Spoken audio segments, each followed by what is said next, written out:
तो चलो बच्चा, आज पढ़ेंगे हम भस्त्रैषा जा ज्ञा द्वा श्वा नय पूर्वाणाम अपि। इस सूत्र, देखो बच्चा, इस सूत्र में कितने पद है? भस्त्रैषा जा ज्ञा द्वा स्वा, यह टोटल एक पद है। दूसरा पद इसमें क्या है?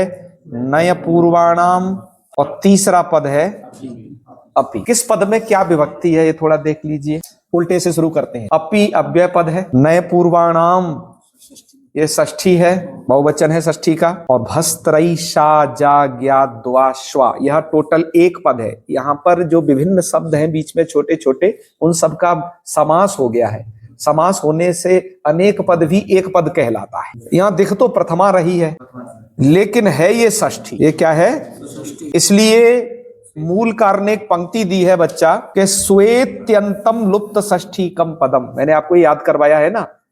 अब आपको ये पंक्तियां का अर्थ लगता जाएगा और तुम्हें वो एकदम दृढ़ता पूर्वक याद हो जाएंगी और ये पंक्तियों का मतलब समझ में आ जाएगा क्या है। स्वेत्यंतम लुप्त षष्ठीकम पदम का मतलब है, इस सूत्र में स्व पर्यंत मतलब भस्त्रैषा से स्टार्ट करो और स्वा तक आ जाओ। स्वेत्यंतम मतलब स्व पर्यंतम लुप्त षष्ठीकम पदम। लुप्त षष्ठीक पद है, कहने का मतलब है तो वहां षष्ठी, लेकिन वो सब षष्ठी का लोप हो गया है, वो षष्ठी लुप्त हो गई है। सूत्रत्वा, ठीक है, आर्षत्वा बाल मधुमाकार ने दिया है। तो षष्ठी का जो है क्या हो गया है? लोक। तो षष्ठी का भले ही यहाँ पर लोप हो गया है, लेकिन उसका अपना अर्थ नहीं जाएगा। देख तो वैसे प्रथमा रही है, लेकिन है वो क्या? षष्ठी। इसलिए अच्छा, इन सब में समास क्या था? तो समास के विषय में लिखते हैं कि जी यहाँ द्वंद्व समास है। किन किन में? कौन कौन शब्द है? गिन लो उन्हें। भस्त्रा है, एषा, अजा, टोटल कितने हो गए जी? 6 हो गए। द्वा और श्वा, इन सब में क्या है? सब में द्वंद्व, षण्णाम द्वंद्व, ये 6 शब्दों में द्वंद्व समास है। तो इसलिए स्वत्यंतम लुप्त षष्ठीकम पदम को कह रहे हैं, इसलिए उनसे षष्ठ्या आर्षो लुक, षष्ठी का आर्षत्वात् लुक हो गया। तो है तो ये प्रथमा दिख रहा है, लेकिन इसका अर्थ करते वक्त क्या करना? भस्त्रैषा जा ज्ञा द्वा स्वा नाम। अब नाम माने षष्ठी कर लेना उसमें। अब सूत्र का अर्थ करते हैं, ठीक है। सूत्र का अर्थ किए, एशाम, एशाम माने इनको, एशाम के शाम, तो भस्त्र एषा अजा ज्ञा द्वा स्वा नाम, इनको, इसलिए षष्ठी से दिया उन्होंने। इनके अतः इतवास्यात्, इनके आकार को इकार विकल्प से होता है, इतवास्यात्। इनके आकार को भी क्या होता है? कहने का मतलब जो प्रत्ययस्थात् का जो सूत्र इत्व विधान करता है, ये भी वही इत्व विधान करता है। पर इन शब्दों के करता है जो 6 शब्द गिनाए, इनके आकार को इत्व विधान करेगा। अच्छा, सूत्र में कुछ और चीजें नहीं बताई हैं, जैसे ककारात् पूर्वम अकारस्य इत, ककार से पूर्व आकार को इत होगा कि नहीं, ये थोड़ा इसमें टीका में दी है, तो उसकी भी यहाँ पर अनुवृत्ति है। कात पूर्वस्या की, कात पूर्वस्यापि, इन सबकी अनुवृत्ति है इधर, ठीक है। तो कात पूर्वक प्रत्ययस्थ, प्रत्ययस्थ ककार से पूर्व जो आकार, उसको इकार होता है, ये इसमें है इसे।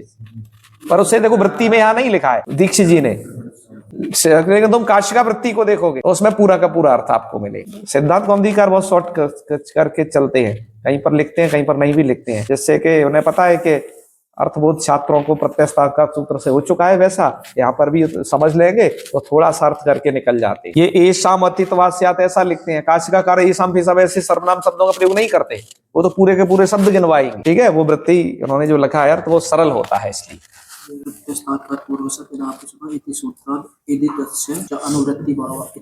हाँ, इसकी भी अनुवृत्ति आती है इसमें प्रत्ययस्थात् का सूत्र से। तो चलो, एशाम अतित्वास्यात्, एशाम मतलब भस्त्रा शब्द के एषा अजा ज्ञा द्वा स्वा, इनका जो आकार है, इन शब्दों में आकार दिखाई दे रहा है ना, भस्त्रा एषा अजा, इनके आकार को क्या हो जाता है?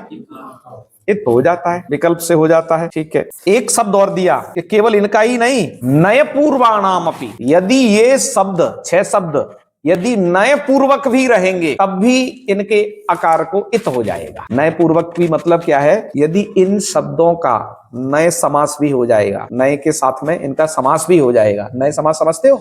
जैसे न ब्राह्मणा इति, यहाँ नय के नकार का ब्राह्मण शब्द के साथ में समास हो गया। तो न एक शब्द है, दूसरा ब्राह्मण शब्द है, दोनों का समास कर दिया, न ब्राह्मण इति क्या बन गया? समझ गए?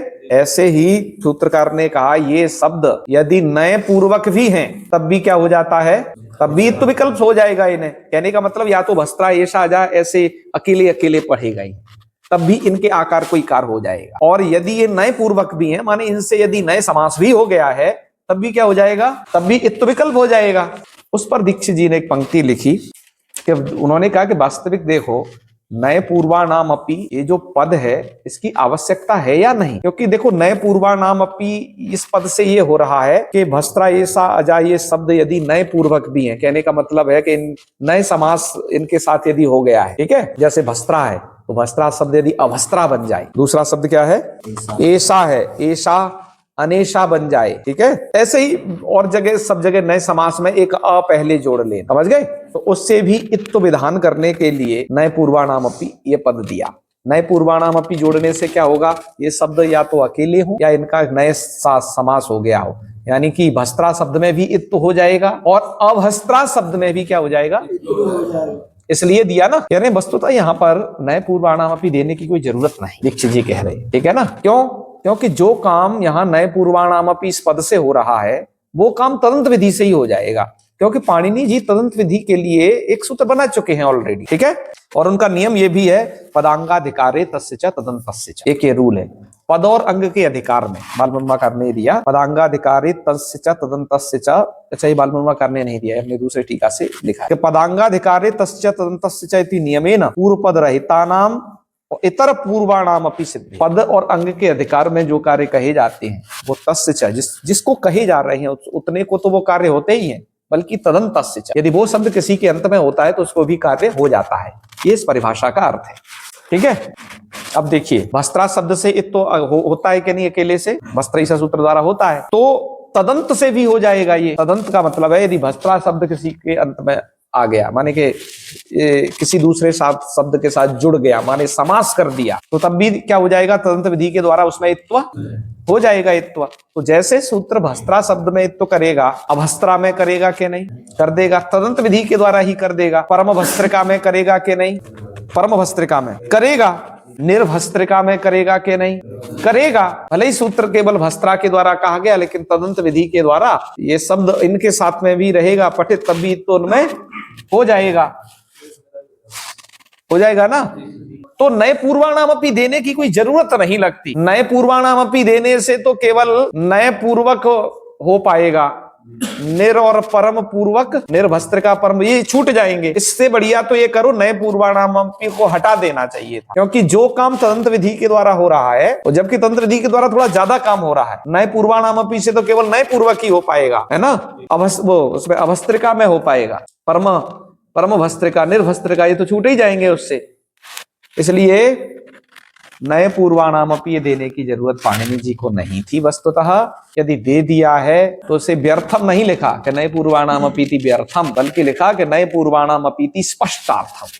ये स्पष्टार्थ है, कहने का मतलब है जो बच्चे तदंत विधि नहीं समझ सके झटिति, वो नए पूर्वानाम अपि इस पद से ही वही काम कर ले। यानी कि नए पूर्वानाम अपि रखने से जैसे अभस्त्रिका में भी हो जाता है, इसको वो इसके द्वारा समझ लेंगे। लेकिन जो समझदार लोग हैं उनके लिए ये पद स्पष्टार्थ है, इसकी विशेष कोई जरूरत नहीं है नए पूर्वानाम अपि इस पद, ठीक है, क्योंकि ये काम तदंत विधि से ही हो जाएगा। इसलिए मूलकार ने पंक्ति दी तदंत विधिनैव सिद्धे नए पूर्वाणाम अपि स्पष्टार्थम, तदंत विधिनैव सिद्धे, ताकि तदंत विधि के ही द्वारा अभस्त्रिका इत्यादि में इत्व सिद्ध है ना। तो ये क्यों दिया यहाँ पर नए पूर्वानाम अपि, किस लिए दिया कि स्पष्टार्थम, और जिन छात्रों को जल्दी से अर्थ की अवगति ना हो, जानकारी ज्ञान ना हो, वो तुरंत झटती इससे समझ लें, बस इसलिए। समझे इतना?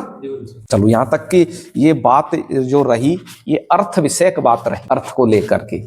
अब आगे थोड़ा उदाहरणों में प्रवेश कर रहे हैं, एक एक शब्द पर चिंतन करेंगे, भस्त्रा पर करेंगे, ऐशा अजा द्वा ज्ञा स्वा, एक एक शब्द पर चिंतन ये करेंगे।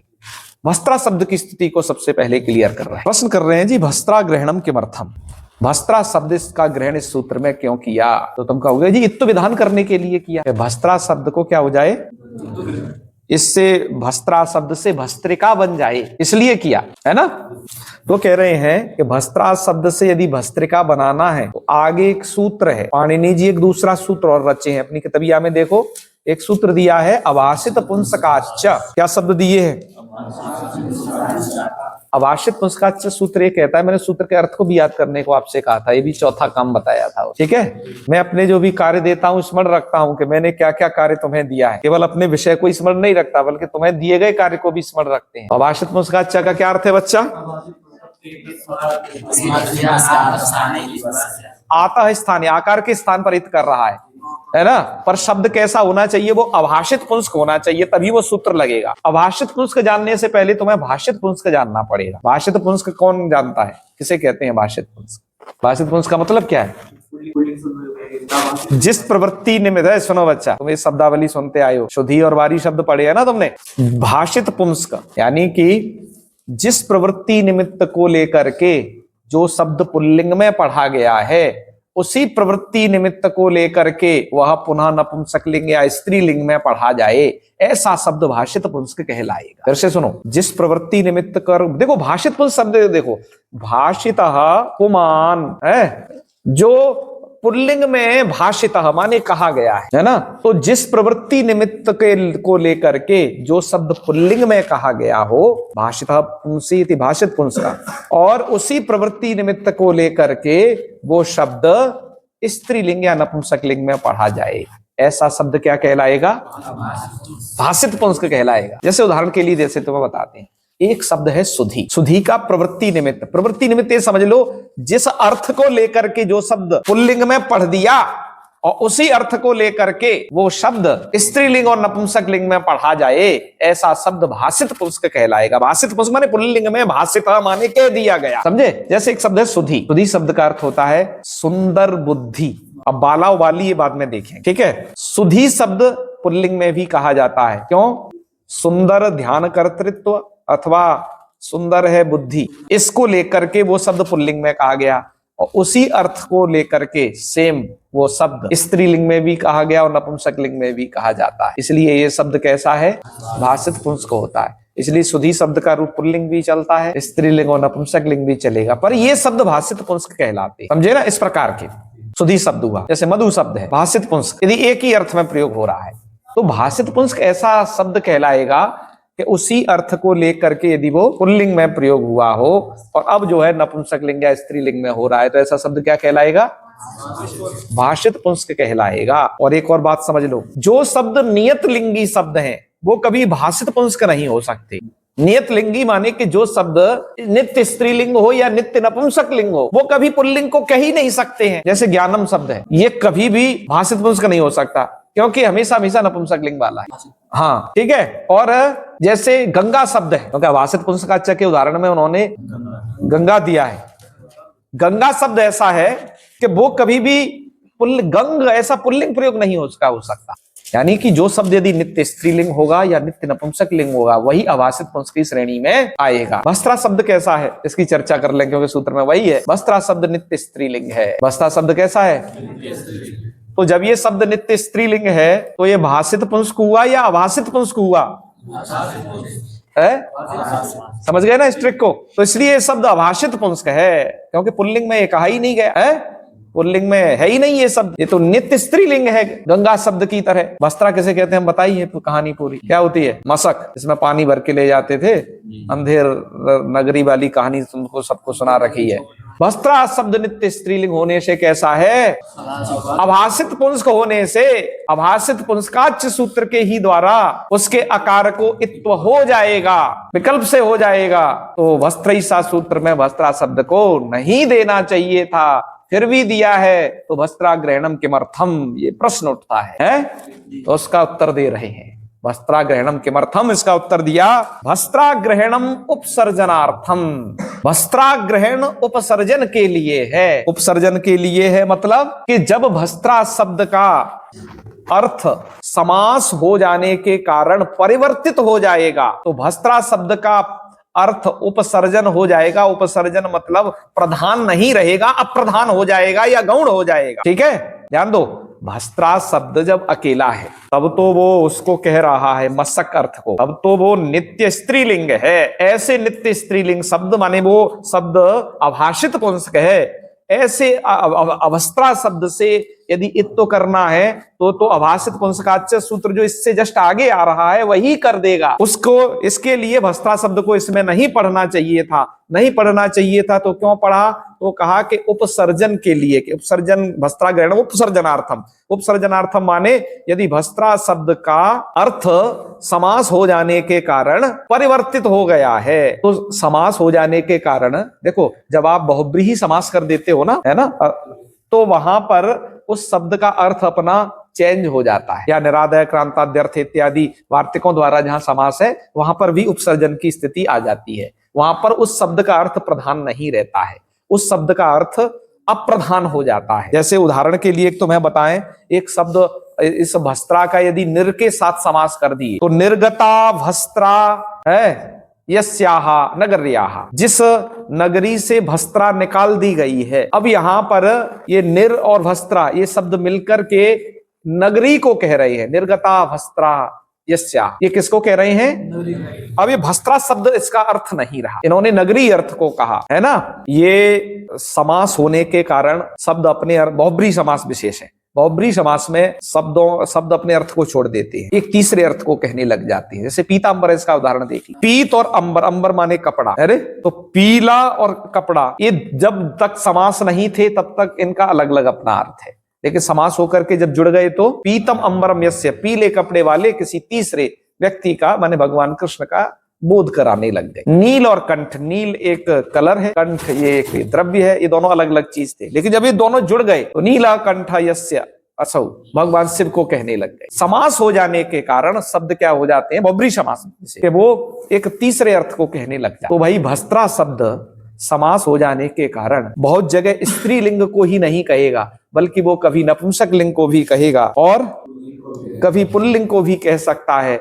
ऐसी स्थिति में वो शब्द अभाषित पुंस्क नहीं रह पाएगा। अभाषित पुंस्क तो नित्य स्त्रीलिंग शब्द वो रह पाएगा ना उस सूत्र के लिए। इसलिए अकेले भस्त्रा शब्द में जब इत्तो करना है तो अभाषित पुंस्काच्य कर देगा, लेकिन निर्भस्त्रिका में इत्तो करना है तब उसके लिए आवश्यक है कि भस्त्राईसा जा ज्ञाद्वासा, इस सूत्र में भस्त्रा ग्रहण किया जाए। तो इसका मतलब क्या निकला? भस्त्रा शब्द का ग्रहण इसलिए सूत्र में है उपसर्जनार्थम। उपसर्जनार्थम का मतलब ये हुआ कि जब ये शब्द उपसर्जन हो जाए, माने समास इत्यादि के कारण इसका अर्थ जब अप्रधान हो जाए, उसके लिए इसका ग्रहण है। सीधा सा शॉर्टकट में कहें कि भस्त्रा ग्रहण सिर्फ इसलिए है कि निर्भस्त्रिका में भी हम इत्तो कर सकें जहां समास हो गया है। अकेले में इसकी कोई जरूरत नहीं है। अकेला भस्त्रा शब्द तो अभाषित पुंस्क है क्योंकि वो नित्य स्त्रीलिंग है, उसमें तो अगला ही सूत्र कर देगा। तो इस सूत्र में भस्त्रा ग्रहण करने का एक ही मतलब है, निर्भस्त्रिका इत्यादि में भी जहां समास हो गया है वहां पर भी इत्तो हो सके। इसलिए मूलकार ने एक ही पंक्ति दी, भस्त्रा ग्रहणम उपसर्जनार्थम। इस पंक्ति को समझे अब?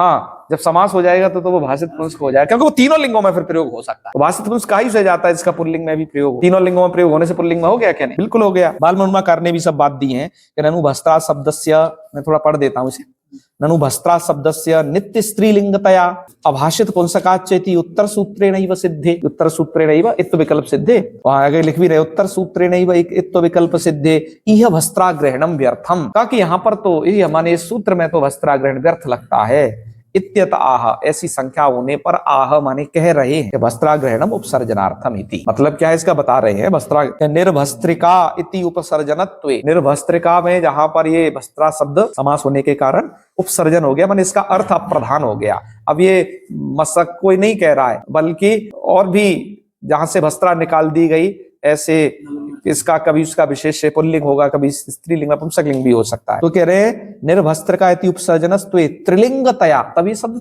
त्रिलिंगी हो जाएगा। ठीक है, तो त्रिलिंगी होने से भाषित पुंस्क हो गया कि नहीं? जब कोई शब्द नित्य स्त्रीलिंग, नित्य एक ही लिंग होता है तब उसे हम अभाषित पुंस्क कह सकते हैं। तो त्रिलिंगतया भाषित पुंस्क, भाषित पुंस्क हो जाने से तत्र भाषित पुंस्काच्य इत्यस्य अप्रवृत्ति। तो वैसे में मतलब निर्भस्त्रिका में भाषित पुंस्काच्य सूत्र नहीं कर सकता है इत्तो, तो ऐसी जगह इत्तो करना है, उसके लिए क्या किया? भस्त्रा शब्द का ग्रहण इस सूत्र में कर दिया, जिससे कि निर्भस्त्रिका में भी इत्तो हो जाए। इसलिए बात समझ में आ गई?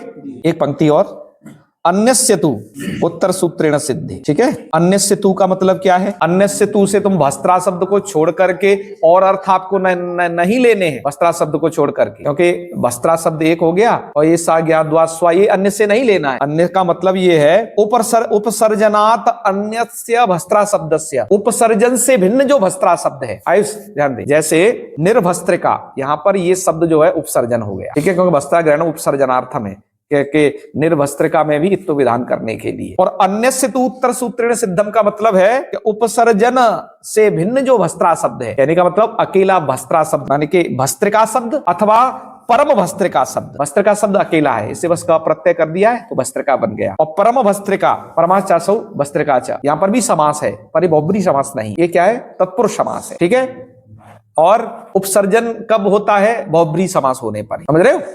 तत्पुरुष समास होने पर वो उपसर्जन नहीं होता है। तो चाहे तो वो भस्त्रिका शब्द हो या परम भस्त्रिका शब्द हो, क्योंकि ये शब्द नित्य स्त्रीलिंग है। निर्भस्त्रिका शब्द क्या है? त्रिलिंगी है ना, त्रिलिंगी है, क्योंकि मैंने भी बताया आपको बहुब्री समास होने से उसका विशेष्य जैसा होगा जिस लिंग वाला, वैसा ही जो है निर्भस्त्रिका शब्द का प्रयोग किया जाएगा। तो फिर से बताओ, निर्भस्त्रिका शब्द कैसा है? हाँ, त्रिलिंगी है, त्रिलिंगी होने से भाषित पुंसक हो जाएगा, वो एक अलग है ना। अच्छा, और भस्त्रिका शब्द कैसा है? नित्य स्त्रीलिंग।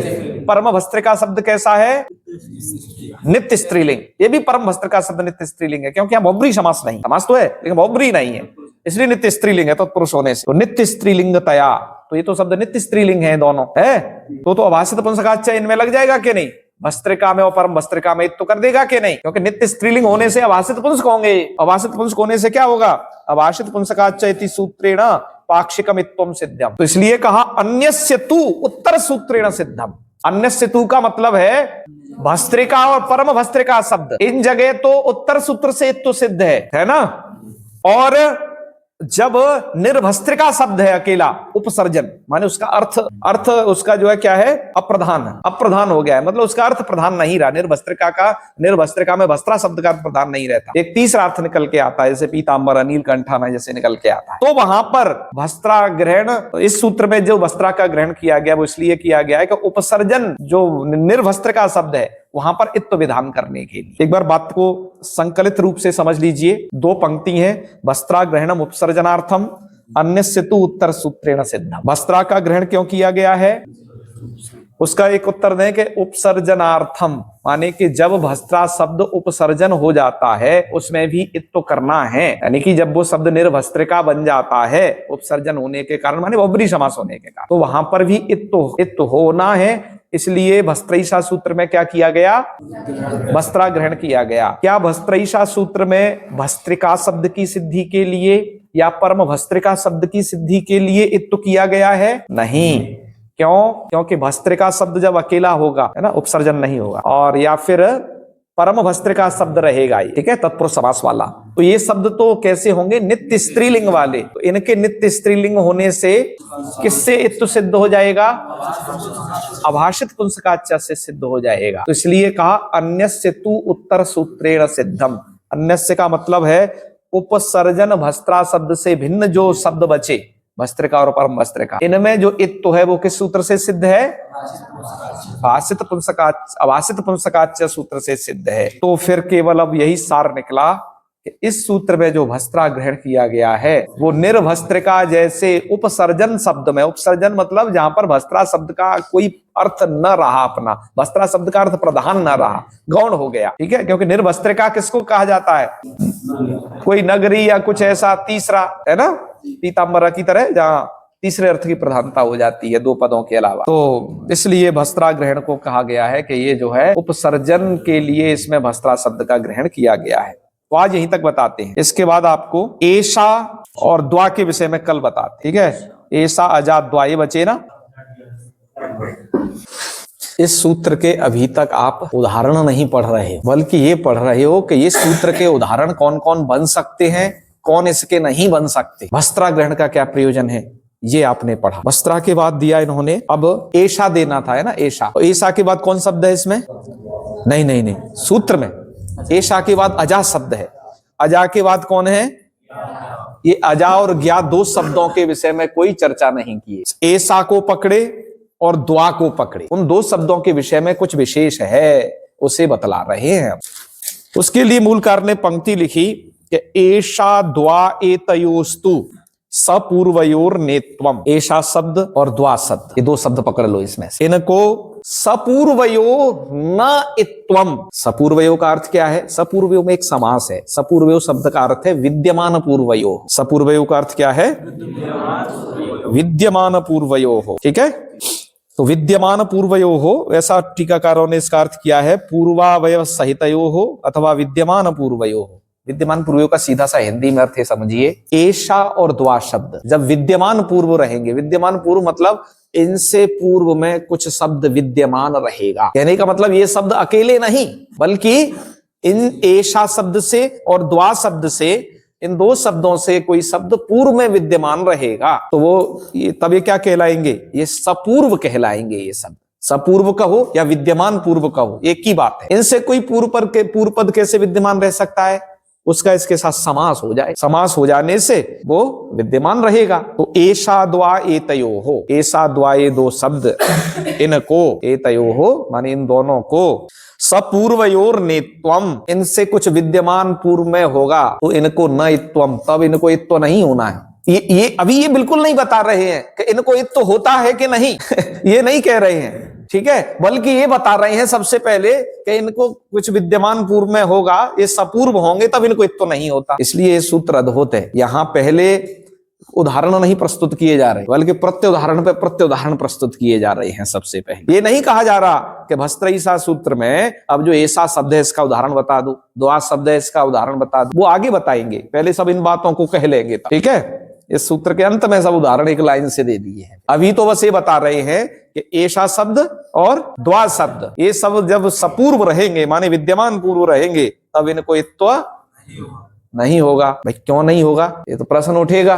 तो उसके लिए उत्तर दिया नीचे वाली लाइन में, आपने सबने ये कंठस्थ कर रखा है कि अंतर्वर्तनीम विभक्तिम आश्रित्य अशुपः इति प्रतिषेधा। ये इसका उत्तर है कि अंतर्वर्तनी विभक्ति को मान करके अशुपः यह निषेध लग जाएगा। कहना क्या चाह रहे हैं, देखो ध्यान से सुनो।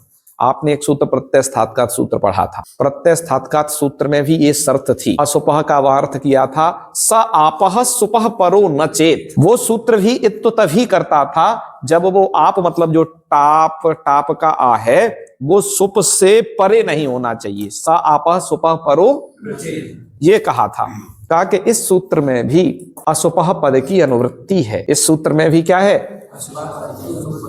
अशुपः पद की अनुवृत्ति है। तो पूरा सूत्र दीक्षित जी ने और सूत्रार्थ एक साथ नहीं लिखा है, अब थोड़ा सा यहां बता दिया सूत्रार्थ में कि अशुपः की यहां पर भी अनुवृत्ति है, तो अशुपः प्रतिषेध वो लग जाएगा। तो पूरा सूत्र का अर्थ कैसे होगा, भस्त्रा एषा जाग्या द्वास्वा एषाम है, इन 6 शब्दों के आकार को इकार होता है। अभी और रुक जाओ, प्रत्ययस्थ ककार से पूर्व इनके आकार को इकार होता है ना, किसके परे रहते, आपके टाप के परे रहते, किंतु स आपः सुपः परो न चेत, ये अर्थ यहां पर भी है। तो अब फिर द्वारा से इनका तारतम्य बैठाओ। ऐसा द्वा, ये शब्द जब सपूर्व रहेंगे माने विद्यमान पूर्व रहेंगे, माने कि ये सामासिक अवस्था में जब रहेंगे, तब इनको इत्व नहीं होगा। इसका मतलब क्या है, अकेले वालों को हो जाएगा। अकेले वालों के उदाहरण यहां नहीं दिए। हाँ, विद्यमान पूर्व रहेंगे तो इनको इत्व नहीं होगा। कि क्यों नहीं होगा, कि बात यह है कि जब दो पदों में समास होता है, समास हो जाने के बाद उनकी विभक्ति का लुक हो जाएगा। उनकी जो अंतर्वर्तनी विभक्ति है, उन विभक्ति का लुक हो जाने से के बाद में तुम उससे स्त्री प्रत्यय लाओगे। स्त्री प्रत्यय लाने में जैसे टाप लाओगे, टाप का आ, अब वो जो है टाप का आ है वो सुप से परे मिलने लगेगा। जैसे हमने वो एक उदाहरण बहुत परिव्राजका नगरी में वहां पढ़ा था कि वो आप जो है किससे परे मिलने लग जाएगा, सुप से परे मिलने लगेगा। इस कारण से, और सूत्र में तो अशुपः की अनुवृत्ति है, इस सूत्र में भी, तो इसलिए आपः सुपः परो न चेत, इस नियम से निषेध हो जाएगा, यानी कि अशुपः ये निषेध यहां पर प्रवृत्त हो जाएगा। ठीक है, इसलिए मूलकार ने लिखा अंतर्वर्तनी विभक्तिम आश्रित्य माने उसका आश्रय करके अशुपः इति प्रतिषेधात्, अशुपः ये प्रतिषेध लग जाएगा। अशुपः मतलब स आपः सुपः परो न चेत, ये प्रतिषेध लग जाएगा, क्योंकि यहां पर फिर जो वो टाप का आ है वो सुप से परे ही मिलने लग जाएगा। इस कारण से क्या होगा, ऐसा द्वा इनको सपूर्व माने के जब ये सामासिक अवस्था में हो, कुछ विद्यमान पूर्व में हो, तब इनको इत्व नहीं होगा। ताकि ये बताओ, उदाहरण के द्वारा बताओ कि कैसे नहीं होगा। अब हम नहीं होगा पहले समझ रहे हैं है ना, कहाँ इत्व नहीं होगा ये समझ रहे हैं। इसलिए थोड़ा ये ग्रंथ की जो रीति है कौमुदी की, थोड़ा क्लिष्ट पड़ जाती है।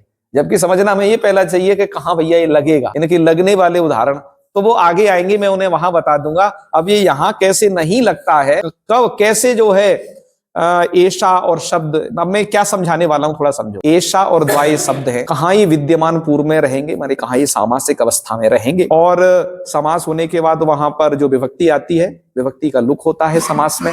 विभक्ति का लुक हो जाने के बाद ये जो टाप का आ वगैरह है ना, वो उस सुप से परे मिल जाता है। सुप से परे मिल जाने के बाद इन उदाहरणों में इत तो बिल्कुल नहीं होगा। उदाहरणों को देख लीजिए। ऐशा शब्द है, ऐशा शब्द के दो उदाहरण विद्यमान पूर्व वाले उदाहरण, सपूर्व वाले उदाहरण है। सबसे पहला है अनेशका, दूसरा है परमैशका। बच्चों जो अनेशका शब्द है वो ऐशा शब्द का नए समास वाला है, और जो परमैशका ये शब्द है ये जो है तत्पुरुष समास वाला है। दोनों में शब्द ऐशा है ना। इन दोनों जगह देख रहे हो आप इत्व नहीं है, इकार इसमें देख रहे हो नहीं है। अद्व के परमद्व के यहां पर द्वा शब्द है, ठीक है। द्वा शब्द का नए समास करने पर पहला रूप है अद्व के, और परमद्व के ये तत्पुरुष समास करने पर है। अब देखो यहां पर तुम्हें थोड़ा और बैकग्राउंड में जाना पड़ेगा इनको समझने के लिए। दोनों जगह इत्व नहीं है। इत्व क्यों नहीं है? क्योंकि ये विद्यमान पूर्व है, और ये पहले कह चुके हैं एता द्वा एतयोस्तु सपूर्वयो, सब विद्यमान इनके पूर्व, तो इनको इत्व नहीं होता है। क्यों नहीं होता?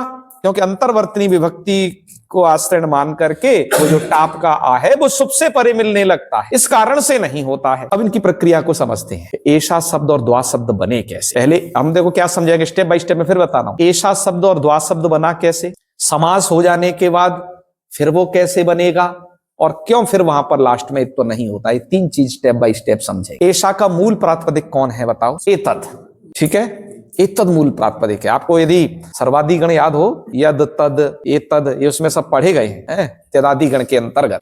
और द्वा का मूल प्रातिपदिक क्या है? द्वि। द्वि शब्दी कारांत है बच्चा, ठीक है। तो रूप बनाना शुरू कर दें। अच्छा, बाल मुर्मा करने भी एक पंक्ति दी इनके लिए, मैं थोड़ा उसको भी वाचन कर देता हूं। बाल मुर्मा करने जब ये दो पंक्तियों की व्याख्या की है, ईसाद्वायतेस्तु सपूर्वयो नेत्वम, यहां से इसके विषय में वो लिखते हैं, ननु अनेशका परमैशका और अद्व के परमद्व के इत्यत्रापि पाक्षिकम इत्वम स्यात्। यहां पर भी पाक्षिक इत्व हो जाए, मतलब हस्तैषा सूत्र की प्रवृत्ति यहां पर हो जाए, तो क्यों नहीं होती? तो उसके लिए इत्यतः, इसलिए कह रहे हैं एतयोस्तु सपूर्वयो नेत्वम। क्यों?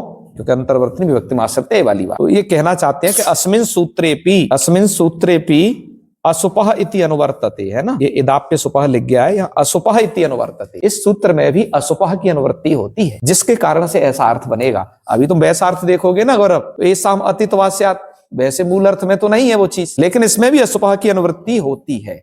इसलिए पूरा अर्थ कैसे करना चाहिए उसका विधि हमने आपको बता दिया पहले। तो आइए अब हम क्या करते हैं, अनैशका परमैशका की एक बार सिद्धि देख लेते हैं सामान्य ना। इससे तुम्हें ये पता चल जाएगा कैसे यहाँ पर टाप का जो आ है वो सुप से पर में है ना, सुप के बाद में है। इस कारण से यहाँ पर भस्त्रैषा सूत्र द्वारा इत्व की प्रवृत्ति नहीं हो पा रही है इन किसी भी उदाहरण में।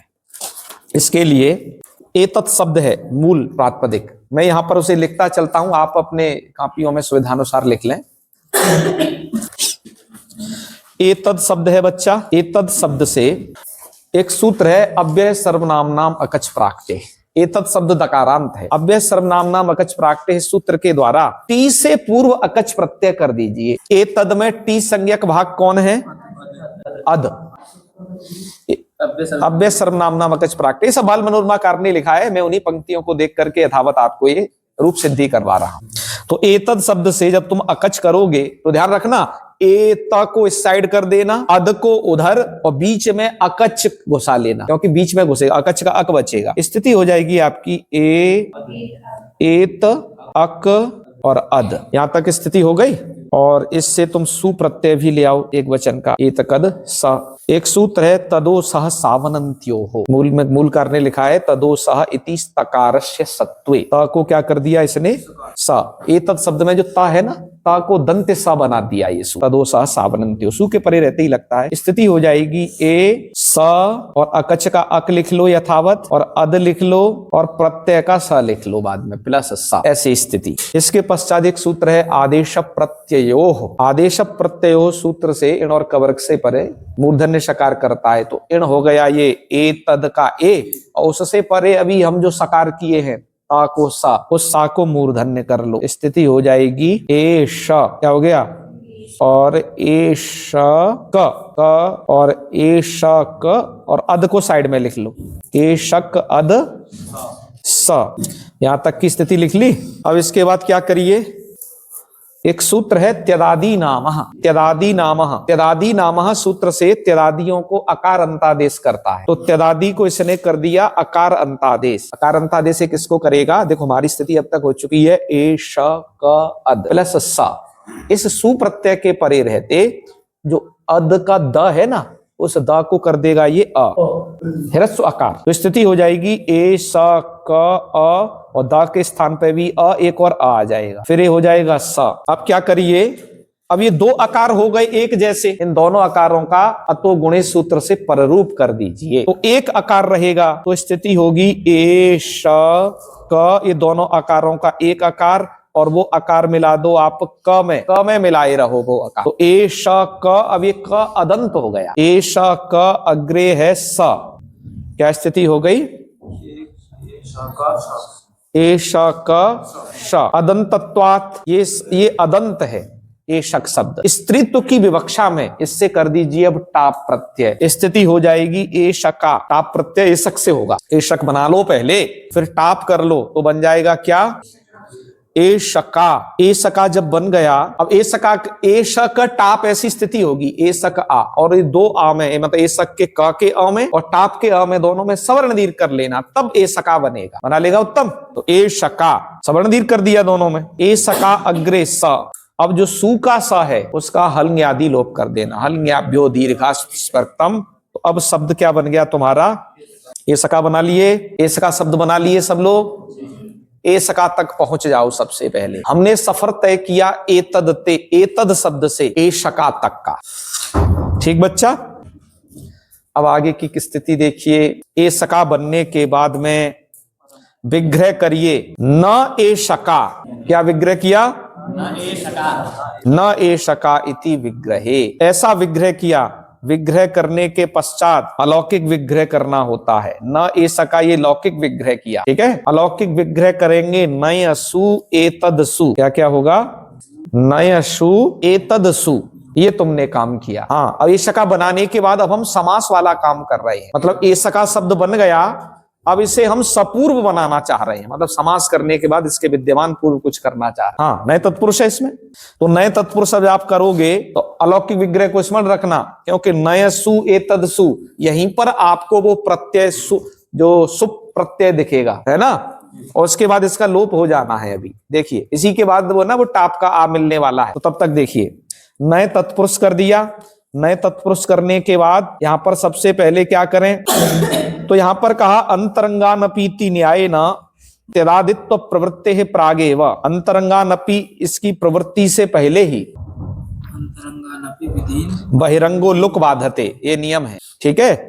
माने कि देखो नय सु एतद सु, ये अवस्था हो गई आपकी, नय सु का हमने देखो क्या कर रहे हैं, ध्यान से सुनो, नय सु प्लस एतद सु, नय सु का एतद सु के साथ में समास कर रहे, विग्रह लौकिक विग्रह की थी हमने न ए शका। समास में अलौकिक विग्रह का नियम ये होता है, थोड़ा सा उसे जान लीजिए, जो पद आपको लौकिक विग्रह में दिखाई दे रहे हैं उन्हीं पदों से हम अलौकिक विग्रह करते हैं, और अलौकिक विग्रह करना हमें इसलिए पड़ता है कि पाणिनि के सूत्र जो है अलौकिक विग्रह में ही प्रवृत्त होते हैं, तो इस कारण से हमने नए सु का किसके साथ में समास कर दिया, एतद सु। समास हमेशा दो पदों में होगा, नए सु इति एकम पदम इति द्वितीयम पदम। इसलिए समास कर लिया। समास होने के बाद दो चीज एक साथ प्राप्त है, एक तो तेरादी नामा सूत्र से अत्व प्राप्त है, फिर सेधर है ना, और सुपो धातु प्राप्त के उस सूत्र से विभक्ति का लुक प्राप्त है। तो दोनों में से क्या करें? इन दोनों का निर्णय किया अंतरंगान अपि विधीन बहिरंगो लुक बाध्यते, इस नियम ने। तो लुक पहले हो गया। लुक माने जो विभक्ति दिखाई दे रही है ना इधर प्रत्यय, इनका लुक पहले कर लिया। लुक तुमने कर लिया। लुक करने के पश्चात स्थिति हो जाएगी न एतद। क्या स्थिति होगी बच्चा? क्योंकि अब हमने विभक्ति लुक कर ली है, नए का हमने न बचाना है। नए समास का क्या अवस्था है? तो स्थिति हो गई न एतद। अब इसके पश्चात क्या करिए? नए का जो नकार है ना, उसका भी नया लोपो नया से लोप हो जाता है। न लोपो नया, नए के नकार का लोप होता है, पर उसमें अकार शेष रह जाता है बच्चा। क्या बन जाता है? तो स्थिति हो गई अएतद। अएतद ऐसी स्थिति हो गई। अनेतद। अब हमें क्या करना है? एक है सूत्र तस्मान नुडची, ठीक है, न लोपो नया इति नकार लोपे, और तस्मान नुडची इति नुटी।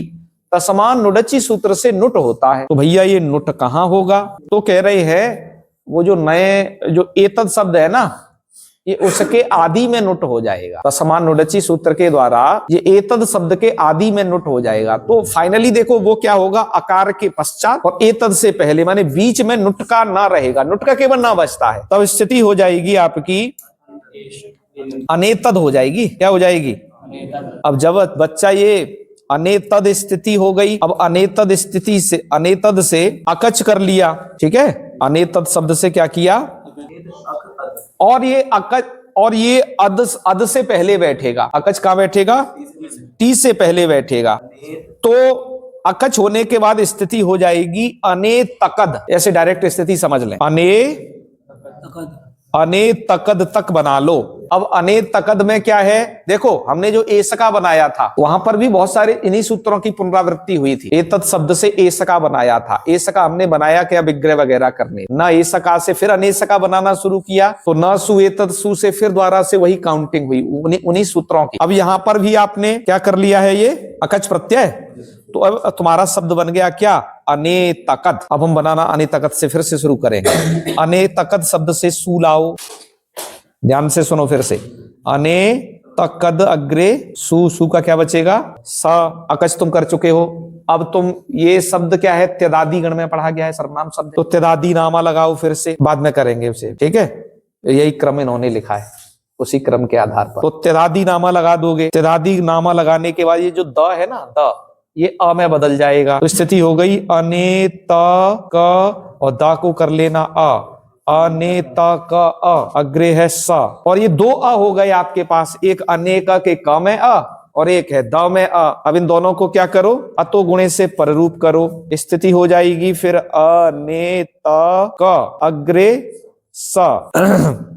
अच्छा, और ये ता को तो भी सा करना छूट गया रे, तदो सह सावनंत्य हो सूत्र से, है ना, उसे शा को कर लो। तेदादी नामा से पहले ही लगा लेना है उसे, है, हाँ, फिर उससे भी। तो अने ता को पहले होगा दंत सा, लेकिन वो एकार के पश्चात है, तो आदि सब प्रत्यय से उसे क्या कर देना? मूर्धन्य। मूर्धन्य होने पर स्थिति हो जाएगी अनेश, अनेश क अग्रे स। ये प्रक्रिया कर चुके हो। अब इससे करो टाप स्त्रीत्व की विवक्षा में, तो अनेश का। अब बच्चा यहां पर टाप किया और टाप का बचेगा आ, और उस क के साथ में उसका सवर्ण दीर्घ होकर के रूप क्या बन गया? अनेशका। अनेशका बन गया। अब देखो ये सु का सा है, हलंगे आदि करके लोप कर दो, हलंगे आदि करके सु के सा का क्या कर दो? तो रूप बन गया अनेशका। अब तक का सबसे बड़ा रूप प्रक्रिया के हिसाब से आपने बनाया है। ये जर्नी शुरू हुई थी एतद शब्द से। एतद शब्द से हमने बीच में रेस्ट लिया था, एशका शब्द तक बना लिया था। फिर एशका का हमने नए समास कर दिया, ध्यान है ना, बीच में फिर हमने एशका का नए समास कर दिया था। तो न एशका ये विग्रह था, उसका विग्रह बनने के बाद जो रूप बनेगा वो बनेगा अनेशका। न एशका इति अनेशका। यहां पर प्रत्यस्त ककार है, ध्यान से, अब सब नियमों को घटाओ। प्रत्यस्त ककार है, प्रत्यस्त ककार से पूर्व आकार है। यहां पर टाप प्रत्यय का आ का के बाद में है आ है, तो अब भैया यहां पर भस्त्रा ईसा सूत्र से हो जाना चाहिए, कह रहे हैं पर होगा नहीं, क्यों? यहां पर जब एतद शब्द के आगे जो सुविभक्ति आई थी, ठीक है ना, प्रत्यय लोपे प्रत्यय लक्षणम से उस विभक्ति का अस्तित्व समझा जाएगा। प्रत्यय लोपे अनेशका में अब जो दरअसल एतद शब्द से बना है ये सब अकच वकच होकर के, है ना, तो टाप प्रत्यय का आये अलग है। तो बच्चा इसके बीच में सु प्रत्यय का सकार था, और अपने सूत्र की शर्त है, क्योंकि इसमें असुपा की अनुवृत्ति है कि स आपः सुपः परो न चेत, वो आप सुप से परे नहीं होना चाहिए। यहां पर तो आप इस सुप से परे मिल गया है। इस कारण से कैसे मिल गया, समझ गए ना, आप सुप से परे मिल गया इस कारण से अनेशका में इत्व, इसलिए पंक्ति लिखी थी कि एषा द्वा एतयोस्तु सपूर्वयो इति नेत्वम। सपूर्वयो मतलब विद्यमान पूर्वयो, जब इनके कुछ पूर्व में विद्यमान रहेगा, कहने का मतलब जब ये समास अवस्था में होंगे तब इनको इत्व, तो इसलिए अनेशका में इत्व होगा, ऐसा ही रूप बन जाएगा अनेशका। ऐसे ही जहां तुमने नए समास किया, एशका तक तो प्रक्रिया समान रखना, और जहां से समास किया था आपने न एशका इति अनेशका, वहीं पर एक समास और कर देना, परमाश्चासौ एशका, तब रूप बन जाएगा परमैशका। वो अ के बाद ए है ना, तो आई हो जाएगा, तब रूप क्या बन जाएगा? तो परमैशका में भी यही सेम स्थिति रहेगी, केवल वहां नए समास नहीं है, वहां तो सीधी सी बात है, एशका है, एशका से परम जोड़ देना तो क्या बन जाएगा? परमैशका। परमैशका सूत्र, परमैशका इस प्रयोग में भी तो नहीं होता, क्योंकि यहां पर भी परम ये विद्यमान पूर्व में है, ये शब्द पूर्व में विद्यमान है, सामासिक अवस्था में है। तो यहां पर भले ही ये ऐसा शब्द है, तब भी इसको इत्व तदंत विधि के द्वारा प्राप्ति तो थी, लेकिन इसलिए इसके कुछ विद्यमान पूर्व में है, तो अंतर्वर्तनी विभक्ति को मान करके वो सुप से परे मिल गया है आप, इसलिए यहां पर इत्व। यही सेम कहानी द्वि की है। तो द्वि शब्द से बनाना है, उसका मूल शब्द है क्या? द्वि शब्द है। तो द्वि से कैसे कैसे बनाएंगे बच्चा? कहां गया वो? अरे द्वि से कैसे कैसे बनेगा? द्वि शब्द से सबसे पहले क्या करिए, ये सर्वनाम है तो अकच कर लो। तो द्वि से अकच किया, अकच कहां? डायरेक्ट बैठा दें इधर, टी से पूर्व। द्वि में टी भाग क्या है? तो चल इससे टी से पूर्व अकच करते हैं, ठीक है। तो माने कि दो इधर कर दे साक्षी, बाकी ई इधर बैठा ले और बीच में अकच घुसा दे। कौन प्रत्यय बच्चा? अकच। ऐसा है ये, मैंने इसलिए लिखा है कि तुम्हें जानकारी हो जाए कि इसके ककारोत्तरवर्ती आकार की संज्ञा होती है, वो अनुनासिक है, उपदेश से अनुनासिक की प्रवृत्ति होती है और संज्ञा लोप हो जाता है। लोप करके स्थिति कर लेना, द्व अक, कहने का मतलब हम द्वकी कह सकते हैं ना, क्या बच्चा? द्वकी कह सकते हैं ना। चल अब करते हैं इसका लौकिक विग्रह, समास करेंगे उसके लिए लौकिक विग्रह। तो लौकिक विग्रह कैसे करते हैं? विग्रह क्या करेंगे? पहले अलौकिक विग्रह करेंगे, नहीं पहले लौकिक। तो चल लौकिक विग्रह किया तो ना द्वके, ये इसका क्या कर लिया हमने? लौकिक विग्रह। लौकिक विग्रह कहीं लिखा है क्या गोविंदाचार्य जी ने? पर बनेगा यही, ठीक है, द्वका से द्वके। चलो इसके बाद हम करते हैं अलौकिक विग्रह। अलौकिक विग्रह बालब्रह्माकार ने लिखा है। अलौकिक विग्रह करने का जैसा पिछला तरीका बताया था सेम, कि न के आगे सु, और ये द्वि शब्द है, उसके मूल अवस्था पर वापस लौट जाना। क्या है ये? द्वि शब्द है। पर बालब्रह्माकार ने क्या लिख दिया है? वो द्वकी पर सीधे चले गए ना, पर तुम द्वकी तक ऐसे ही बना के लाएंगे उसे, वो द्वि औ रहेगा, ठीक है। तो चल इसे बना लेते हैं। तो द्वि औ, और तुम उसे जिस तरीके से हमने द्वकी बनाया है वैसे ही उसे कर लेना। मैं सीधा सीधा लिख रहा हूं, औ है ये, ठीक है। अब क्या किया मैंने? सुपो धातु प्रातिपदिकों से, हालांकि यहाँ पर सबसे पहले ही कौन प्राप्त है, कौन सूत्र प्राप्त है? सबसे पहले ही त्यदादि नाम प्राप्त है, लेकिन साथ में ही सुपो धातु प्रातिपदिकों भी प्राप्त है। हम कह लेंगे क्या? एक परिभाषा है, क्या है? अंतरंगानपि विदीन बहिरंगो लुक बाधते, तो वो पहले हो जाएगा, पहले हो गया। तो न द्वि, ये जो विभक्ति आई थी इसका क्या हो गया? लुक हो गया, माने सु चला गया, औ चला गया, न द्वि बचा। और द्वि को भी अब तुम अकच वगैरह करके जो कंडीशन यहाँ की थी सेम क्या कर लो? द्वकी लिख लो, इसे लिख दूं अब मैं। चल स्थिति हो गई न द्वकी, ठीक है। अब त्यदादि नाम करें। अच्छा उधर वाला काम कर ले, चलो पहले समास वाला काम कर लेते हैं। न लोपो न यहाँ, नकार का लोप, नकार का लोप कर लिया तो क्या हुआ? अद्वकी, ठीक है। अद्वकी शब्द है, और इससे अब विभक्ति लाएंगे। समासत्वात् प्रातिपदिक संज्ञा होती है, प्रातिपदिकत्वात् विभक्ति उत्पत्ति होती है। तो अद्वकी शब्द से, क्योंकि द्विवचन में प्रयुक्त तो होता है, द्वि शब्द है द्विवचन में प्रयुक्त होता है, तो हम इससे ले आएंगे अविभक्ति। किससे अविभक्ति लानी है? तो चलो ऊपर से फिर से लिखते हैं। तो अब स्थिति हो गई अद्वकी औ, अब क्या करो, अब यहाँ पर जो इकार दिख रहा है, इकार को त्यदादि नाम कर लो। वो सूत्र कहता है त्यदादियों को अकारंतादेश होता है। हमने इसे अकारंतादेश कर दिया तो ई को क्या हो जाएगा, स्थिति हो जाएगी अ द्वा क औ। ठीक है, क्या स्थिति रही। यहां पर आपको ध्यान में ये रहे कि पहला वाला जो एक इधर औ आया था समास अवस्था समास करने पर, है ना, वो तो हमने क्या कर दिया, लुक कर लिया है पहले, क्योंकि वो जो औ आया था न से सु अलग आया था, द्वि से औ अलग आया था। लेकिन अब ये जब समास हो गए, माने दो पद मिलकर के जब एक बन गए, इनसे जो विभक्ति उत्पत्ति हुई है वो अलग, ठीक है, उनकी विभक्ति अलग है। तो चलिए अब क्या करेंगे हम, त्यदादि नामा लगा लिया, स्त्रीत्व की विवक्षा है, टाप प्रत्यय कर दीजिए, टाप प्रत्यय कर दिया तो स्थिति हो गई अद्व का, और इससे अब क्या गया ये औ। ठीक है, और एक सूत्र है औंग आपा। जब कोई शब्द आवंत होता है, जैसे रमा शब्द भी आवंत था, तो रमा का रूप क्या बनता है, रमा का बनता है रमे, द्विवचन में क्या रूप बनता है, प्रथमा के रमे। ऐसे ही अद्वका का अद्वके, उसमें क्या होता, क्या काम है, तो आवंत अंग से परे जो औ है, औ के स्थान पर सी हो जाता है। सूत्र है औंग आपह, आवंत अंग से परे औ को स्थिति हो जाएगी अद्व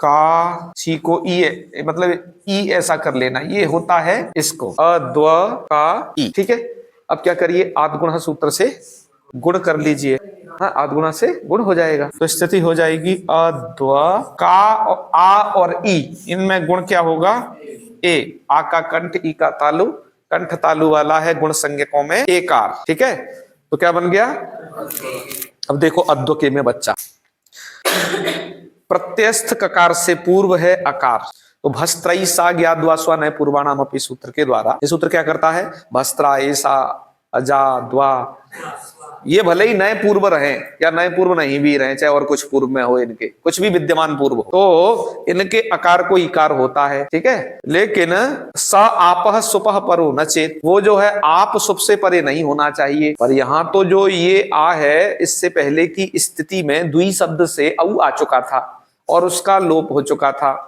है, उसका लुक हो गया था समासत्वात्। अंतर्वर्तनी विभक्ति को मान करके वो जो औ था वो इसको दिख रहा है ना, भस्त्रईसा सूत्र को, तो सुप से परे ये आप मिल रहा है, तुम्हें नहीं दिख रहा, लेकिन वो प्रक्रिया में पहले घटित हो चुका है, हमने आपको ये बता दिया है, अब दिखेगा तुम्हें जब ये प्रक्रिया बता दी। ठीक है, औ का क्या हो चुका था, लोप हो गया था, तो इसलिए सुप से परे आप मिल गया, उसकी यहां पर भी अनुवृत्ति है, इसलिए अद्वके में इकार आकार को इकार होकर के अद्विका मत बनाना, अद्वका ही बनेगा। और जहां तुमने ये आकार न, ये अ जो है नए समास का है, और उसकी जगह यदि आप परम जोड़ देंगे तो रूप क्या बन जाएगा, बस उतना ही जोड़ना है, क्योंकि नए का है, वहां परम शब्द को जोड़ दो, विग्रह थोड़ा चेंज कर देना, है ना, तो बन जाएगा परमद्वके।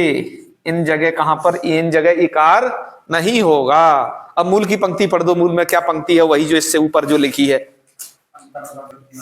असुपह इति प्रतिषेधात् का अत्र इत्वम कथम न भवति, इससे पहले की थोड़ी और पंक्ति पढ़ना, क्या थी, ऐसा द्वा एतयोस्तु, ऐसा और द्वा शब्दों को, ऐसा की कहानी कल कह दी थी, ऐसा द्वा एतयोस्तु और दूसरा शब्द है द्वा, इनको तो सपूर्वयो हो, माने इनके जब कुछ विद्यमान पूर्व में हो, जैसे यहां पर नए का अविद्यमान पूर्व में है, पूर्व में विद्यमान है, यहां पर परम शब्द द्वि शब्द से विद्यमान पूर्व में विद्यमान है, तो ऐसा द्वा एतयोस्तु, इनको सपूर्वयो, माने जब कुछ इनके पूर्व में विद्यमान रहता है, माने ये समास अवस्था में होते हैं, तब इनको नेत्वम भस्त्रईसा सूत्र द्वारा इत्वम न भवति। ठीक है, फिर आगे क्यों नहीं होता उसका निषेध आगे बताया, अंतर्वर्तनी विभक्ति आश्रित्य असुपह इति प्रतिषेधात्, क्योंकि अंतर्वर्तनी विभक्ति को मान करके यहां पर जो औ था पहले, जब आपकी स्थिति थी न सु द्वि औ, इस अलौकिक विग्रह अवस्था में जो औ है जिसका लुक किए हो, अंतर्वर्तनी विभक्ति को लेकर के पुनः से दिखाई देने लग जाता है भस्त्रईसा सूत्र को, और उस सूत्र में असुपह की अनुवृत्ति है भस्त्रईसा सूत्र में, इसलिए इस सूत्र को भी सुप से परे न हो जो आप, तभी वो लगेगा, ऐसा यहां मिलता है, इसलिए अत्रत्वम न भवति, तो दो रूप तो वो बन जाएंगे, है ना, कौन कौन से थे, हाँ, अनेशका, अनैशका, अनेशका परमैशका, और दो रूप ये बन जाएंगे अद्वके परमद्वके। इस प्रकार से इन चारों ही रूपों में इत्वम न भवति, इत्व नहीं होता है, तो होता कहां है, अभी होता नहीं बताया जा रहा है, होने की कंडीशन को आगे बताया जाए। भस्त्रईसा सूत्र में स्व शब्द का ग्रहण क्यों किया, इसका कारण उन्होंने बताया कि संज्ञोपसर्जनार्थम, जब स्व शब्द संज्ञा अर्थ में अथवा उपसर्जन अर्थ में प्रयुक्त हुआ होगा, उसमें उन अर्थों में वैकल्पिक इत्व विधान के लिए ही स्व शब्द का ग्रहण है। ठीक है, फिर एक जानकारी और दी, इह ही आतः स्थाने इति अनुवृत्तम। इह ही माने भस्त्रैषा इति सूत्रे ही माने निश्चय ना, इस सूत्र में भस्त्रैषा सूत्र में यह है ना, माने इसमें आतः स्थानेत्यनुवृत्तम, उदीचा माता स्थाने यत् पूर्वायाः, इस सूत्र से आतः स्थाने की अनुवृत्ति होगी। अनुवृत्ति होगी तो वह जो है किसके साथ जुड़ेगा? क्या सूत्र पठित भस्त्रा ऐसा ज्ञा द्वा स्वा, इन सभी के साथ जुड़ेगा क्या? आतः स्थाने अनुवृत्त होगा वो, उसके लिए कह रहे हैं नहीं नहीं, स्व शब्द से आतो विशेषणम, जो आतः स्थाने की अनुवृत्ति होगी वो केवल स्व शब्द के साथ ही जुड़ पाएगा। माने के सूत्र का अर्थ यही होगा, एषाम आतः इत स्यात्, का वर्ग और वो भी रखना याद के कात पूर्वस्य अतः स्थाने यो, आतः स्थाने यह अकार, ये सबके साथ मत जोड़ो। स्व शब्द में जब स्वा हो और उसके आकार के स्थान पर जब आकार हो गया हो, ये केवल इसके साथ जोड़ना। ठीक है, उस आकार को इकार हो जाएगा। मतलब और पूरा सूत्र का अर्थ सामान्य रखना। और सूत्र का अर्थ सामान्य कैसे रखना? माने इसे तुम दो भाग में विभक्त कर सकते हो अपनी समझ के लिए। एक तो अर्थ वो रखना, ये साम आता है नॉर्मल वाला, ये साम माने वस्त्रा ऐसा ज्ञा द्वा स्वा, सूत्र में जो पठित हैं इनके आकार को, उसमें केवल स्वा को छोड़ दो, स्वा को छोड़कर इनके आकार को इकार होता है कवर्ग से, वो कवर्ण से पूर्व, कात पूर्व से अकारः इत्वा स्यात् सापः सुपः परो, इसमें भी जोड़ना है वो। हालांकि दीक्षित जी ने लिखा नहीं है, लेकिन पूरा सूत्रार्थ यही होगा। दीक्षित जी समझ लेते हैं, अरे बच्चे समझदार हैं, उसे जोड़ ही लेंगे। दीक्षित जी के 16वीं शताब्दी से तब से आपके बच्चों में बहुत स्थिति में अंतर आ चुका है, इसलिए हम उसे पूरा जोड़ करके बताते हैं। और केवल अकेले इस सूत्र में स्वा शब्द के विषय में ऐसा अर्थ करो कि स्वा शब्दस्य आतः स्थानिकस्य, आकार के स्थान में जो आकार है स्वा शब्द का, वैसा आकार यदि वो कात पूर्व है उसके भी आकार को इकार होता है, तो आत स्थानिक आकार केवल स्वा में चाहिए, औरों में मतलब नहीं। और तो नॉर्मल वाले भी चले, ठीक है। और सापा सुपा पर होना चाहिए, वो तो नॉर्मल है, वो इसमें भी जोड़ना है। कोई कहा भैया ये बात बताओ, ये स्वा शब्द के साथ ही क्यों जोड़ेंगे इसे? ये क्या कोई रिश्वत दिया है कुछ लेने के लिए? ताकि देखो औरों के साथ जुड़ नहीं सकता, हम उसे समझाते हैं। कहा कि न तो द्वई सयो हो, द्वि और एतत् शब्द के साथ जुड़ नहीं सकता है। क्यों? द्वि शब्द बच्चा इकारांत है और एतत् शब्द भी हलंत है, उस प्रकार की स्थिति को वो प्राप्त हो नहीं सकेगा। पहली बात तो ठीक है, ये दो न जुड़े, लेकिन भस्त्रा ने क्या बिगाड़ा है, अजा ने क्या बिगाड़ा है, ये शब्द। तो कह रहे बात ये है कि ये तो शब्द ऑलरेडी आकारांत ही है, ठीक है। ये शब्द कैसे हैं? क्योंकि भस्त्रा शब्द आकारांती नित्य स्त्रीलिंग है, वैसा ही प्रयुक्त होता है। इसलिए कहा नापि अन्येषाम अव्यभिचारात्, औरों के साथ वो जुड़ नहीं सकता, क्योंकि औरों में आत्व का अभाव नहीं है, माने वो आत्व संपन्न है। जैसे यदि कोई तुमसे कहे तो क्या वैसा कहना संगत होगा? जैसे कोई कहे भाई गर्मा गर्म आग लाओ, क्या लाए? कोई कहे कि नहीं एकदम ठंडा बर्फ लाओ, तो ये नहीं बर्फ का ठंडा विशेषण देना, आग का गर्म विशेषण देना, ये युक्ति संगत है क्या? क्योंकि उनमें उसका अभाव नहीं है, है ना। आग गर्म ही होगा, बर्फ ठंडा ही होगा। यदि वो गर्म हो जाए तो पानी ही बन जाएगा, फिर वो बर्फ खाएगा। आग ठंडा हुआ तो राख ही बन जाएगा। इसलिए नापि अन्येषाम, ये आकार है और बचे हुए भस्त्रा का या जाग इधर विशेषण नहीं बन सकता, क्योंकि अव्यभिचारात्, अव्यभिचार शब्द का अर्थ है कि उनमें उसका अभाव नहीं है। व्यभिचार अभावः, अव्यभिचार अभावाभाव, ठीक है, अभाव का अभाव है, माने कि वो शब्द आत्मसंपन्न नहीं। कहा कि ठीक है। कहा एक बात बताओ, ये स्व शब्द के विषय में दो बातें जाननी चाहिए। एक तो स्व शब्द, ये थोड़ा गेट घुमा देना, ये जो स्व शब्द है सर्वनाम संज्ञा किस अर्थ में होनी है पहले ये जानना है ना, और किस अर्थ में ये स्त्रीलिंग में प्रयुक्त होना है ये जानना है। तो दो बातें फटाफट जान ली। समज्ञाति धनाख्यायाम, इस सूत्र के कारण स्व शब्द, वैसे स्व शब्द के 4 अर्थ हैं बच्चा, लेकिन 2 ही अर्थों में ये सर्वनाम संज्ञक होता है। बोलो कौन कौन से 2 अर्थों में होता है? आत्मा और आत्मीय अर्थ में होता है। अज्ञाति धनाख्यायाम, ज्ञाति और धन अर्थ में नहीं होता है। स्व शब्द के अर्थ कितने? 4, आत्मा, आत्मीय, ज्ञाति और शुरुआती 2 अर्थ हैं आत्मा आत्मीय। इनमें स्व शब्द सर्वनाम संज्ञक बाद वाले दो अर्थ ज्ञाति और धन अर्थ में सर्वनाम संज्ञक। इतनी बात जान रहे हो ना? अब ये घोंट जाओ, इतनी बातें, ये तो बात क्लियर हुई।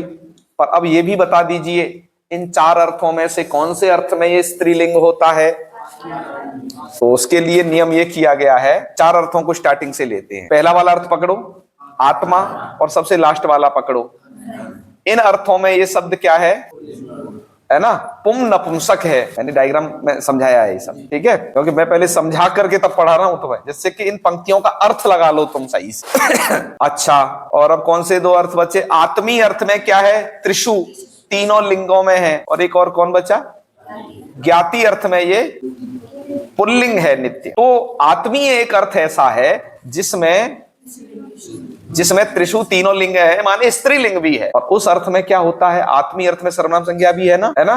तो आत्मीय एक अर्थ ऐसा फंसा, हालांकि आत्मार्थ में भी सर्वनाम संज्ञा है, लेकिन उसमें इसकी स्त्रीलिंगता नहीं है। ये बात समझे क्या नहीं रे बच्चा? मैं तुम थे नहीं तब समझाया था, लेकिन अभी मौके के लिए बता दिया हूं तो समझ जाना इस बात, ठीक है? बहुत नॉर्मल बात है, बाल में लिखी है, मैंने कल कह भी दिया था, ऐसे थोड़ा पढ़ के आइएगा। हाँ तो चल, अब इन सब बातों को दिमाग में रख लिया, फिर से रिकॉल कर लीजिए। ये शब्द चार अर्थ में, स्व शब्द के चार अर्थ हैं, जिसमें से आत्मा आत्मीय अर्थ में सर्वनाम संज्ञक है, ज्ञाति धन अर्थ में सर्वनाम संज्ञक।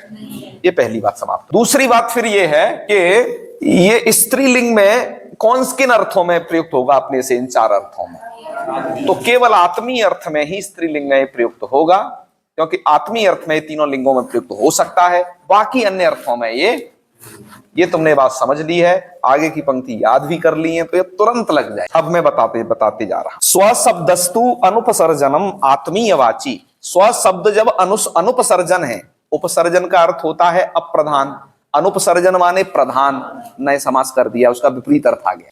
माने स्व शब्द जब प्रधानवाची होगा, अपने खुद के अर्थ को कह रहा होगा, कोई समास जहां ना हुआ होगा उस प्रकार का, है ना, उस प्रकार का समास जिससे उसका अर्थ कदाचित उपसर्जन हो जाएगा।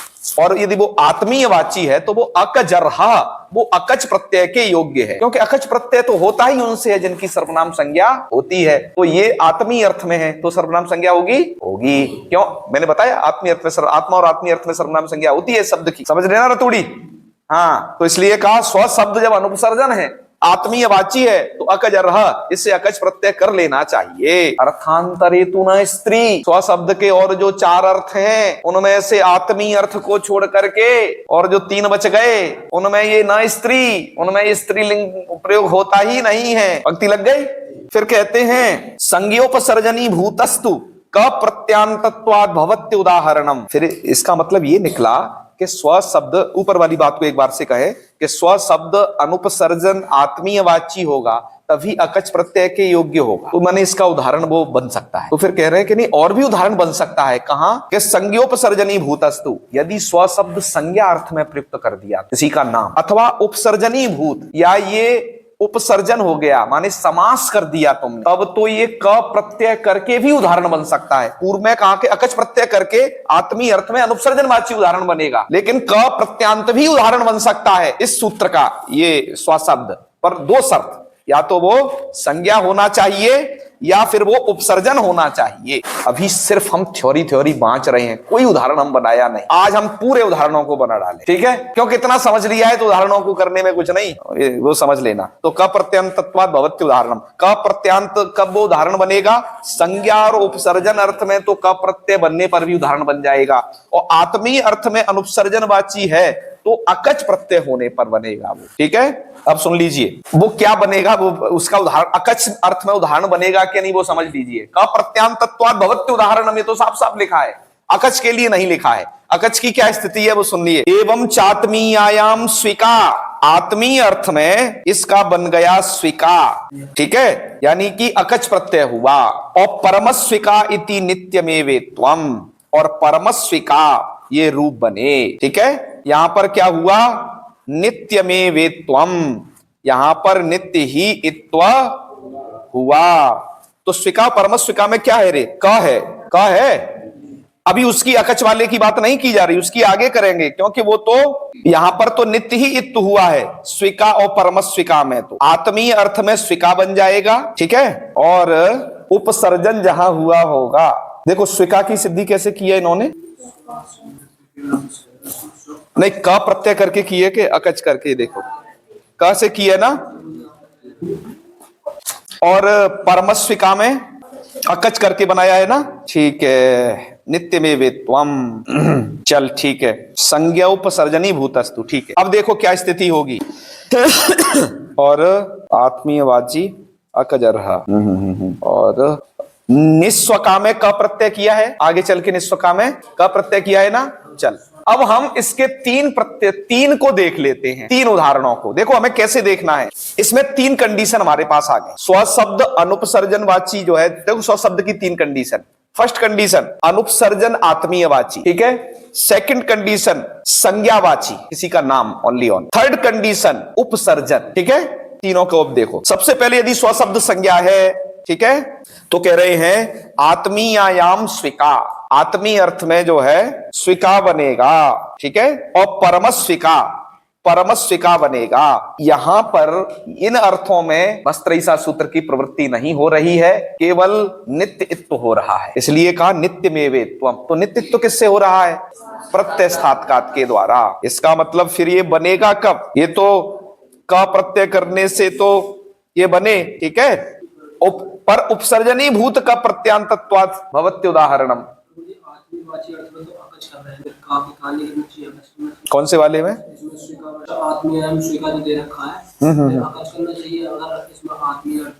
देख, स्विका में अकच क्यों नहीं होगा? क्योंकि वो संज्ञा है, ठीक है। संज्ञा अर्थ में तो स्विका बनेगा, क्योंकि वो क प्रत्यय होने के कारण। क्योंकि आत्मीय अर्थ है तब तो वो सर्वनाम हो जाएगा, है ना।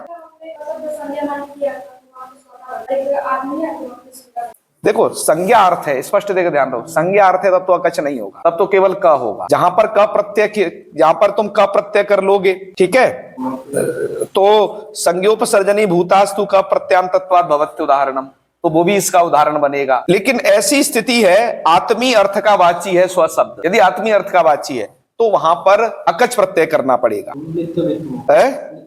हाँ, दूसरा आप देखो, क्योंकि वहां पर आता स्थानिक आकार नहीं मिलेगा, ऐसी कंडीशन आई, ये भी चर्चा हुई थी। वहां आता स्थानिक आकार नहीं मिलेगा, इसकी सिद्धि करके देख लेना, ठीक है। परमस्विका में क्या है? परमस्विका में ये सबसे पहली बात तो ये जानो कि ये अनुपसर्जन नहीं है, ठीक है। आत्मीयवाची है, अकच प्रत्यय हुआ तो वहां पर भी आता स्थानिक आकार नहीं मिला। और स्वशब्द के साथ इस कंडीशन फिक्स है, जहां आता स्थानिक आकार मिलेगा वहीं पर वैकल्पिक इत्व होगा। इसलिए परमस्विका में भी वैकल्पिक इत्व नहीं है, बल्कि प्रत्यय स्थात्कात सूत्र द्वारा ही नित्यत्व है, ठीक है।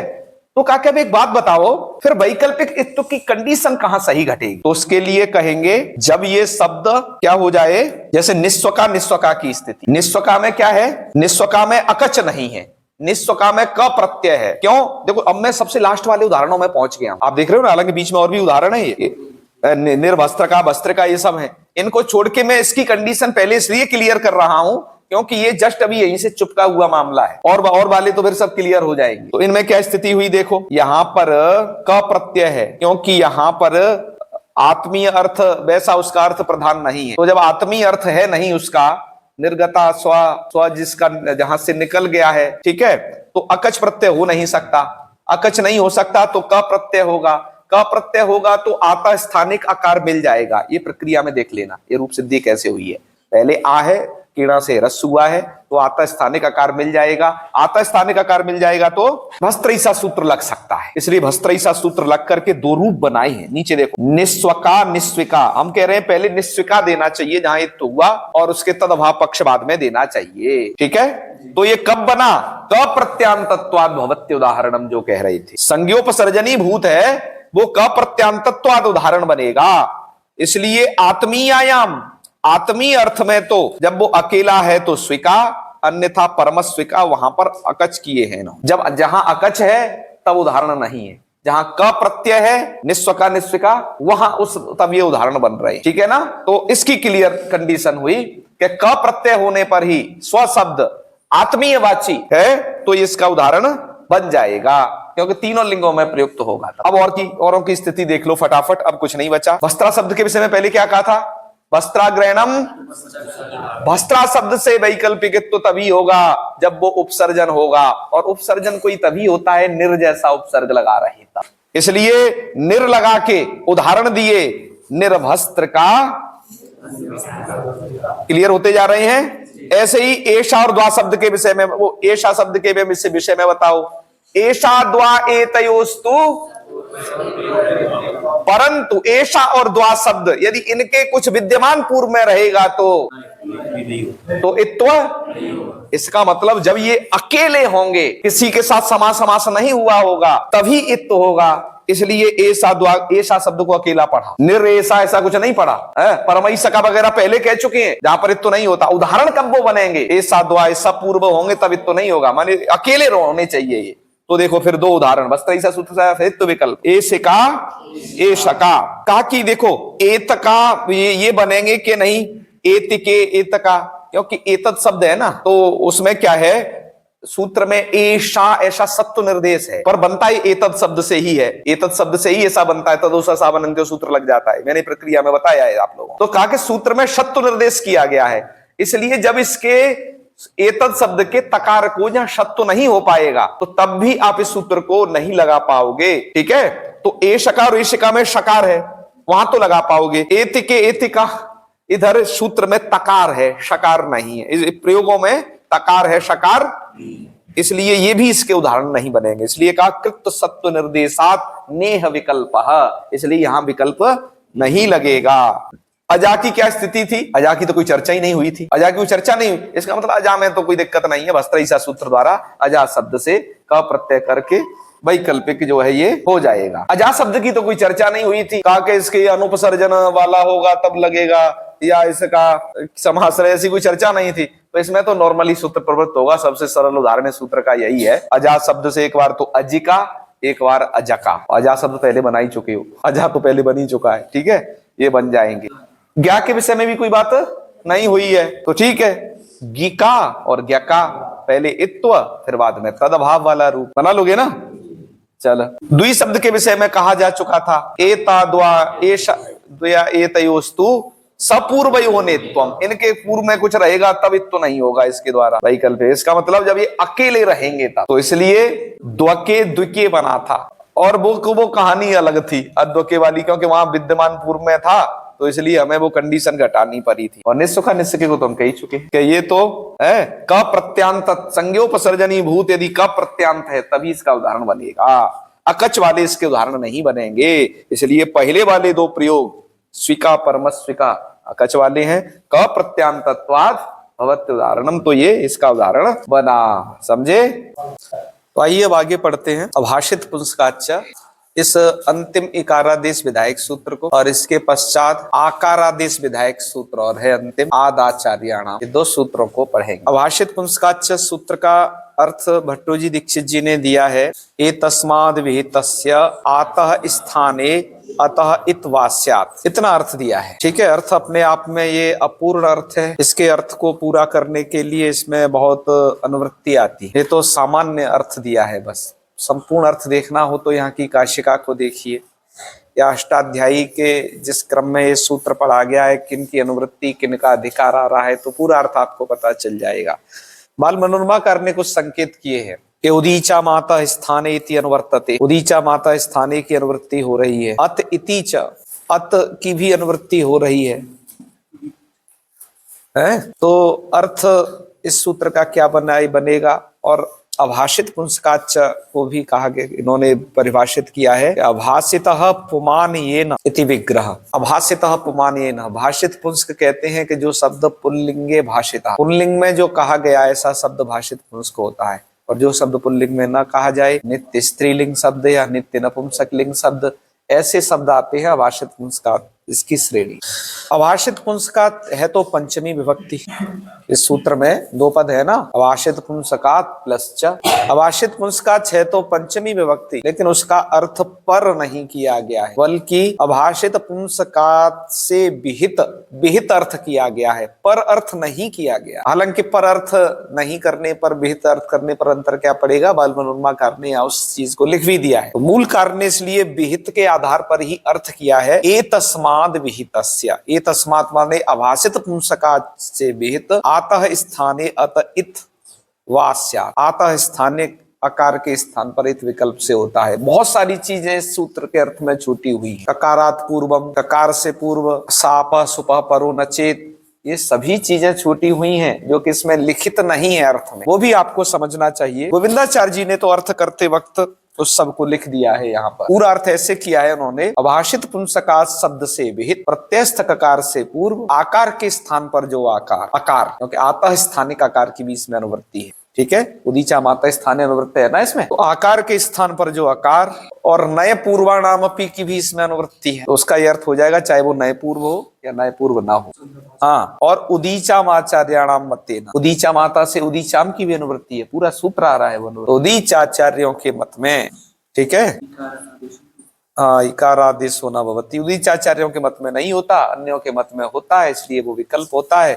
और सा अपह सुपह परो नचेत, वह आप सुप से परे, ये सभी कंडीशन इस सूत्र की है। उदाहरण से भी समझ लेते हैं सबको। यहाँ पर ये सूत्र बनाना क्यों पड़ा, उदीचा माता या उदीचा माता स्थाने से क्यों नहीं काम चल जाता, क्योंकि विकल्प तो ये भी करता है वो भी करता है। उसके लिए मूल इन्होंने बालमनुमाकार ने लिखा है अयक पूर्वार्थम वचनम, ये जो वचन है ये अयक पूर्व माने य क जब पूर्व में न रहे तब के लिए ये वचन है। कहने का मतलब क्या हुआ, उदीचा माता स्थाने से इसका पार्थक्य क्या है, उदीचा माता स्थाने सूत्र अकार से पूर्व अकार और उस अकार से पूर्व में भी य अथवा क होने चाहिए, तब उस सूत्र की प्रवृत्ति होती है। इस सूत्र में बस ये नहीं है, पूर्व में य अथवा क ये जरूरी नहीं है इस सूत्र के, क्योंकि वो गंगा शब्द में इधर मिलना भी नहीं है ऐसे भाषित पुंस्क शब्द, ठीक है। तो उदाहरण देखो यहाँ जो दिया गया है, गंगका और गंगिका, दो उदाहरण दिए हैं, एक बार इत तो किया है, एक बार इत तो नहीं किया है, ठीक है। गंगा शब्द की निष्पत्ति कैसे होती है, गंगा शब्द से गंगिका वगैरह ये कैसे बनेंगे, इत तो विकल्प होकर के, ये अब हमें विचार करना है। सबसे पहले तो ये जानिए कि जो गंगा शब्द है वो अभाषित पुंस्क शब्द है। अभाषित पुंस्क अर्थात जो पुल्लिंग में कहा पढ़ा नहीं गया, क्योंकि गंगा शब्द नित्य स्त्रीलिंग है, ठीक है। ये अज शब्द की तरह नहीं है कि अज से अजा बन जाता है, ऐसे गंग से नहीं है कि गंगा, ऐसा गंगा तो नित्य स्त्रीलिंग ही प्रयोग होता है, जबकि अज तो पुल्लिंग भी होता है और अजा भी होता है। अज शब्द तो भाषित पुंस्क है, वो अभाषित पुंस्क नहीं। और इस सूत्र की प्रवृत्ति कहाँ होती है, अभाषित पुंस्क शब्दों में, माने इसका विषय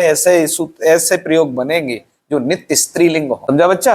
गंगा शब्द की निष्पत्ति गोविंदाचार्य जी ने भी कई तरीकों से लिखी है। गम धातु से गमलरी गतौ, पर एक उणादि का सूत्र है गन गम्यद्यो हो, तो गम धातु से गन प्रत्यय कर लेते हैं, गन का बचता है ग, है तो स्थिति हो जाएगी गम प्लस ग, और मकार को अनुस्वार पर सवर्ण करके गम ग अजाद तष्टाप टाप प्रत्यय कर देना, गंगा शब्द बन गया नित्य स्त्रीलिंग। गमलरी गतौ धातु से ये उणादि का सूत्र है गन गम्यद्यो हो। चलो खैर इतनी तो ये तो सुन लो केवल, मतलब इतना तुम नहीं भी लिखोगे तो इससे कुछ नहीं बिगड़ेगा। कुछ ऐसा भी इसका विग्रह किया जाता है कि गच्छन्तम अनुगच्छति अथवा गच्छतीति गंगा, ऐसी विग्रह करते हैं। गच्छन्तम अनुगच्छति ये भी विग्रह है जो जाते हुए का गमन करती है, क्योंकि भगीरथ जी आगे आगे चले थे, उनका अनुगमन गंगा जी ने किया था, तो इसलिए इनको कहा जाता है गंगा। तो गंगा शब्द बच्चा नित्य स्त्रीलिंग है, इससे स्वार्थ में का प्रत्यय कर देना, ठीक है। स्वार्थ में माने उस प्रत्यय का कोई अलग से अर्थ नहीं, बल्कि जो उस का प्रत्यय का अर्थ जो गंगा का अर्थ है वही का प्रत्यय का अर्थ है। तो स्थिति हो जाएगी गंगा क, तो गंगा शब्दात का स्थिति कैसी हो जाएगी, गंगा क, और केढ़ा सूत्र से ह्रस्व कर दिया तो स्थिति हो गई गंग क। स्त्रीत्व की विवक्षा में पुनः से स्त्रीत्व की विवक्षा में टाप कर देना, तो गंग का, यहां तक स्थिति बना लेना, ठीक है बच्चा। अब हम अभाषित पुंस्काच्य सूत्र की प्रवृत्ति कराते हैं। शब्द कैसा होना चाहिए, अभाषित पुंस्का, ये गंग का शब्द वैसा ही है, अभाषित पुंस्क है, क्योंकि ये नित्य स्त्रीलिंग है। और उसके कात पूर्वस्य यह आकार, उसके ककार से पूर्व जो आकार, तो गंग का शब्द में ककार से पूर्व आकार है, और वो आकार कैसा है, आतः स्थानिक आकार है, माने पहले वो दीर्घ था, उसे केणा सूत्र के द्वारा ह्रस्व किया गया है, इसलिए वो आतः स्थानिक आकार है। और वो नए पूर्वाणाम अपनी, नए पूर्व हो या ना हो तो यहाँ नहीं है, कोई दिक्कत नहीं, इस बात को भी ऐसे कह लो, ठीक है। और वह आप सुप से परे ना हो, यहाँ परे जो टाप का आए वो सुप से परे नहीं है, तो ये इत तो एक बार तो होगा, एक बार नहीं हो। पूर्वाचार्यों के मत में इत तो नहीं होता, औरों के मत में उदीचाचार्यों के मत में इकारादेश नहीं होता, औरों के मत में होता है, इसलिए ये विकल्प फलित हुआ। जब आप इकारादेश कर देते हो साकार को तो रूप बनता है गंगिका, जब इकारादेश नहीं करते हो तो रूप बनता है गंग का। ये दो रूपों की सिद्धि ऐसे हो जाएगी, यहाँ की सिद्धि कोई कठिन नहीं है। आगे कुछ पंक्तियां लिखते हैं कि बहुब्रीहेर भाषित पुंसकात् ततो विहितस्य नित्यम। अभी आपने जो यहाँ पढ़ा, ये जो क प्रत्यय तद्धित का प्रत्यय था, जहां पर आपने गंगे का गंगा का जो बनाए हैं, ये क प्रत्यय किस प्रकरण का प्रत्यय है? तो तद्धित का था। पर गंगा शब्द तो निष्पन्न इस तरीके से ही होगा, गम धातु से और गन प्रत्यय कर दिया और टाप प्रत्यय करके गंगा बन गया। अब ये जो क प्रत्यय है, अभी जो आपने किया तद्धित का किया। कोई कह रहे हैं कि यदि ये तो और भी जगह आता है क प्रत्यय, जैसे बहुब्रीही का कप प्रत्यय कर दोगे, बहुब्री में भी एक कप प्रत्यय होता है जिसका क बचता है। क्या यदि कोई वैसा कर दिया तो? उदाहरण में दे रहे हैं, बहुब्रीये भाषित पुंसकात् ततो विहितस्य नित्यम। बच्चा सुनना, कहा कि कोई बहुब्रीय वाला प्रत्यय कर दी, मतलब बहुब्रीही वाला कप प्रत्यय कर दिया। एक तो स्वार्थिक कप, तो स्वार्थिक क केवल क, ये तद्धित में आता है। बहुब्री में भी एक कप प्रत्यय है जिसका विशेष क बचता है। तो कहा यदि बहुब्री ही के से यदि भाषित पुंस्क शब्द से कोई क प्रत्यय कर दिया तब क्या स्थिति होगी? विचार करते हैं। उदाहरण आगे दे रहे हैं, अज्ञाता अखट्वा इति अखट्विका। रूप इन्हें अखट्विका बनाना है, ठीक है। और विद्वान ठीक हो तो बढ़िया लग रहा है इसे पढ़ते हुए, है तो प्रसन्न रहते हो इसे पढ़ के। सुनो ध्यान से, शास्त्र जो है ना बड़ी विलक्षण बातें रहती है, ये सहजतया ग्राह्य नहीं होता है, बड़े परिश्रम से होता है। क्यों? हाँ। खट्वा शब्द आपको पता है ना? खट्वा किसे कहते हैं? चारपाई को। खट्व शब्द से खट्वा बना है, स्त्रीलिंग में वो शब्द है। कोई उसका विग्रह किया, समझ रहे हैं? अविद्यमाना खट्वा यस्याः, बहुब्री में विग्रह कर रहा है, ठीक है। अविद्यमाना खट्वा यस्याः, अर्थात जहां पर खट्वा विद्यमान नहीं है, ये ऐसा विग्रह है। अविद्यमानः पुत्रः इति अपुत्रः। अपुत्रः का क्या विग्रह करते हैं? अविद्यमानः पुत्रः इति अपुत्रः, ये अपुत्रः का विग्रह है, अर्थात जिसके पुत्र विद्यमान नहीं है ऐसे व्यक्ति को क्या कहा जाएगा? अपुत्रः। वहां पर ऐसा विग्रह नहीं करते, नए वाला न पुत्र इति अपुत्र, क्योंकि वैसा अर्थ करने में कोई स्वारस्य नहीं, जैसे हम और जगह पर करते हैं ना, न ब्राह्मण इति, वैसा ये अर्थ को देख करके विग्रह होते हैं। क्योंकि न पुत्र इति अपुत्र ऐसा कर दोगे तो पुत्र नहीं है तो क्या है फिर? बल्कि अपुत्र तो ऐसे व्यक्ति को कहा जाता है जिसके पुत्र नहीं हो, ऐसा व्यक्ति को अपुत्र कहा जाता है, ठीक है। तो आपने यहाँ पर बहुब्रीहि समास किया, बहुब्रीहि समास करके विद्यमान का लोप करके अपुत्र बन गया, ठीक है। और अज्ञाता खट्वा से बना लो, चाहे यहां पर बन जाएगा, है ना, अखट्टो शब्द बन गया। अखट्टो शब्द कैसा है? थोड़ा विचार करिए। अविद्यमाना खट्वा यस्याः, जिसके खट्वा विद्यमान नहीं है, माने जिसके घर में खटिया नहीं, उसको कहेंगे। अब जब बहुब्रीहि समास जब हम करते हैं तो बहुब्रीहि समास से युक्त पद तो तीनों लिंगों में प्रयुक्त हो सकता है, वो तो पुल्लिंग भी, स्त्रीलिंग भी, और खट्वा शब्द अकेला स्त्रीलिंग है, नो डाउट, पर अखट्वा शब्द जो तुम प्रयोग कर दिए बहुब्रीहि समास करके, वो नित्य स्त्रीलिंग नहीं है। बात समझे? वो नित्य स्त्रीलिंग नहीं है। तो अखट्वा शब्द से क्या किया?